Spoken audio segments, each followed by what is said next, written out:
Thanks for tuning in. I'm Michael Watson, and this is the InfluenceWatch podcast.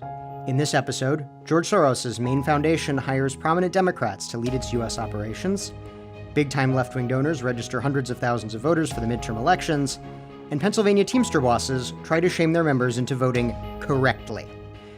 Our first item, George Soros' Open Society Foundations, which are now led by former Obama administration official Patrick Gaspard, has appointed new leadership for its U.S. programs division. Former Democratic congressman and failed far-left Virginia gubernatorial candidate Tom Perriello will serve as executive director of the foundation's U.S. programs, while Obama White House Domestic Policy Council director and former vice president of the National Council of Raza, Cecilia Munoz, will chair the U.S. programs board.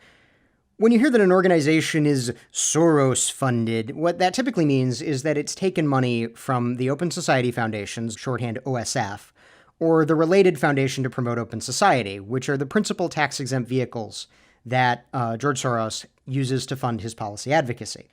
Very soon, OSF will become the second largest private policy advocacy foundation after the Bill and Melinda Gates Foundation, imminently, as Mr. Soros has pledged to contribute an additional $18 billion to his advocacy philanthropy efforts. So who is Tom Perriello?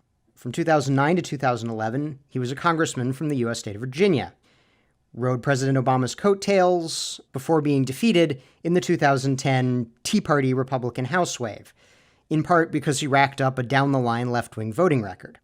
After losing his seat, Perriello was hired by the Center for American Progress Action Fund, best known as the publisher of the Think Progress family of factually challenged left-wing agitprop blogs. CAP Action and its parent organization, the Center for American Progress, are major players in the left-wing infrastructure and have received substantial funding from OSF. In 2014, Perriello went back into politics, joining the Obama administration, taking positions in the State Department. And then, after Obama left office in 2017, Perriello launched a campaign to run for governor of Virginia, on a platform inspired by left-wing self-described Democratic Socialist Bernie Sanders.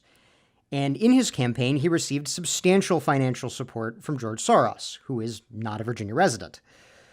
Perriello lost the Democratic nomination to the much more centrist, now governor, Ralph Northam. After losing, Perriello established a political action committee, Win Virginia, to support Democratic candidates for state legislature. Cecilia Munoz, who is now the chairman of the Open Society Foundation's U.S. Programs Board, was in the Obama administration director of the Domestic Policy Council, which is the convening for all the non-economic social policy initiatives of the President of the United States, whoever that happens to be. Before she joined the Obama administration, Munoz worked in a senior advisory role for Unidos US, a Latino interest group better known by its former name, the National Council of Raza. Currently, she serves as vice president of New America, a corporate-aligned left-of-center think tank funded in part by George Soros' son, Jonathan. For OSF, the appointment of Perriello and Munoz means more of the same. OSF is a major funder of the left wing, and not at all moderate. It supports the Acorn-descended community organizing groups like Center for Popular Democracy, far-left think tanks like Demos, the new left-wing cry to abolish immigration and customs enforcement is generally credited to a Demos scholar. And OSF even funds the Alliance for Global Justice, which is a fiscal sponsor of numerous projects supporting legal defense for far-left extremists and propaganda for regimes not aligned with the United States. The only likely difference is that Perriello will have more money at his disposal after Soros's most recent contributions clear. Our second item is related. Well-connected liberal interest groups are touting their efforts to register large numbers of voters in advance of the midterm elections. Keeping with the Soros Open Society Foundation's theme, the Win Justice PAC, a political committee associated with the Win Justice campaign led by the Center for Community Change, which itself is led by Open Society Foundation's board member Deepak Bhargava, reported that $3 million of its $4.6 million in contributions to date in the 2018 election cycle have come from Soros. And most of the rest, an additional $1 million, came from the Service Employees International Union, a major left-wing infrastructural donor. This is not new for Open Society Foundations and the George Soros Network. In 2014, a document apparently hacked from OSF indicated that Soros and his political lieutenants had set themselves a goal of expanding the electorate by at least 10 million voters, with the belief that that would be able to bring victories to left-of-center candidates.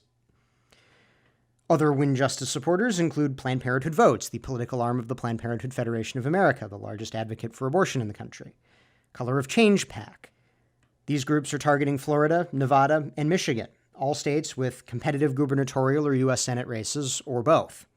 And Soros has also contributed an additional $100,000, alongside other left-wing donors, most prominently Steven Spielberg, to a Florida state affiliate of Win Justice. Florida, even more so than the other two, has very tight races for governor and U.S. Senate, prominently targeted by both parties. On the subject of Florida, billionaire left-wing environmentalist Tom Steyer. His Next Gen America PAC claimed that it had registered 230,000 voters in 10 states, with the largest portion, 50,000, in what might be America's purplest state.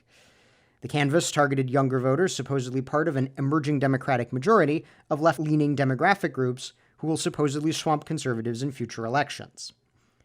Whether or not those emerging majority predictions are accurate, the efforts of Steyer, Soros, SEIU, Planned Parenthood, and Center for Community Change should put the lie to the liberal myth of nonpartisan civic participation.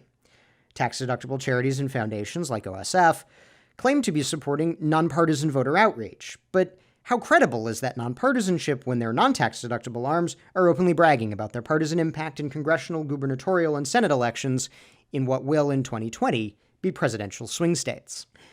Our third item comes from Pennsylvania, where the bosses of the Teamsters Union are mad at the membership. You see, in the 2016 presidential election, Republican Donald Trump did unusually well with union households. That's pollster speak for union members and their families. While the Teamsters Union nationally directed over 90% of its federal partisan political spending towards the Democratic Party. So the Pennsylvania Conference of Teamsters has decided to hector the rank and file, sending mailers telling them to stick with the Blue Party, lest Republicans use nuclear weapons against their collective bargaining agreement. Seriously, the leaflet was illustrated with a clip art picture of a nuclear explosion mushroom cloud. Because the mailer was directed to union households, it's important to note that it was probably paid for with member dues, not elective political funds. And those may even include mandatory dues. Pennsylvania does not have a right-to-work law. So for the 40 or so percent of union household members who consistently vote Republican, and this isn't unique to Trump, this goes back in cycle after cycle, between 30 and 40% of union households in the exit poll say they supported Republican candidates. Trump did better than that. They are paying, with their dues money, for their bosses to yell at them in print for not sharing the Teamsters Union's value hierarchy. In addition to funding Democrats overwhelmingly, the Teamsters Union funds left-wing judicial policy through the American Constitution Society, Democratic-aligned voter activation through America Votes, and expansionist immigration advocacies through DEMOS, who we mentioned earlier, and Make the Road New York. Even more so, the union has funded left-wing media through Netroots Nation, among other contributions to the left-of-center infrastructure. Ultimately, until legislative reforms, the federal proposed Employee Rights Act, which would make these political contributions opt-in, or a state right-to-work law, which would allow Pennsylvania union members who don't support the union's political operations and are sick of funding them to elect not to fund the union, or some other similar reform is made, union members who don't align with their boss's politics will continue to pay to be harangued at election time by their union bosses. That's our show for this week. If you're listening to this on YouTube, we encourage you to subscribe on iTunes or Stitcher, and if you have subscribed, thank you, and please leave us a 5-star rating. We'll see you next week.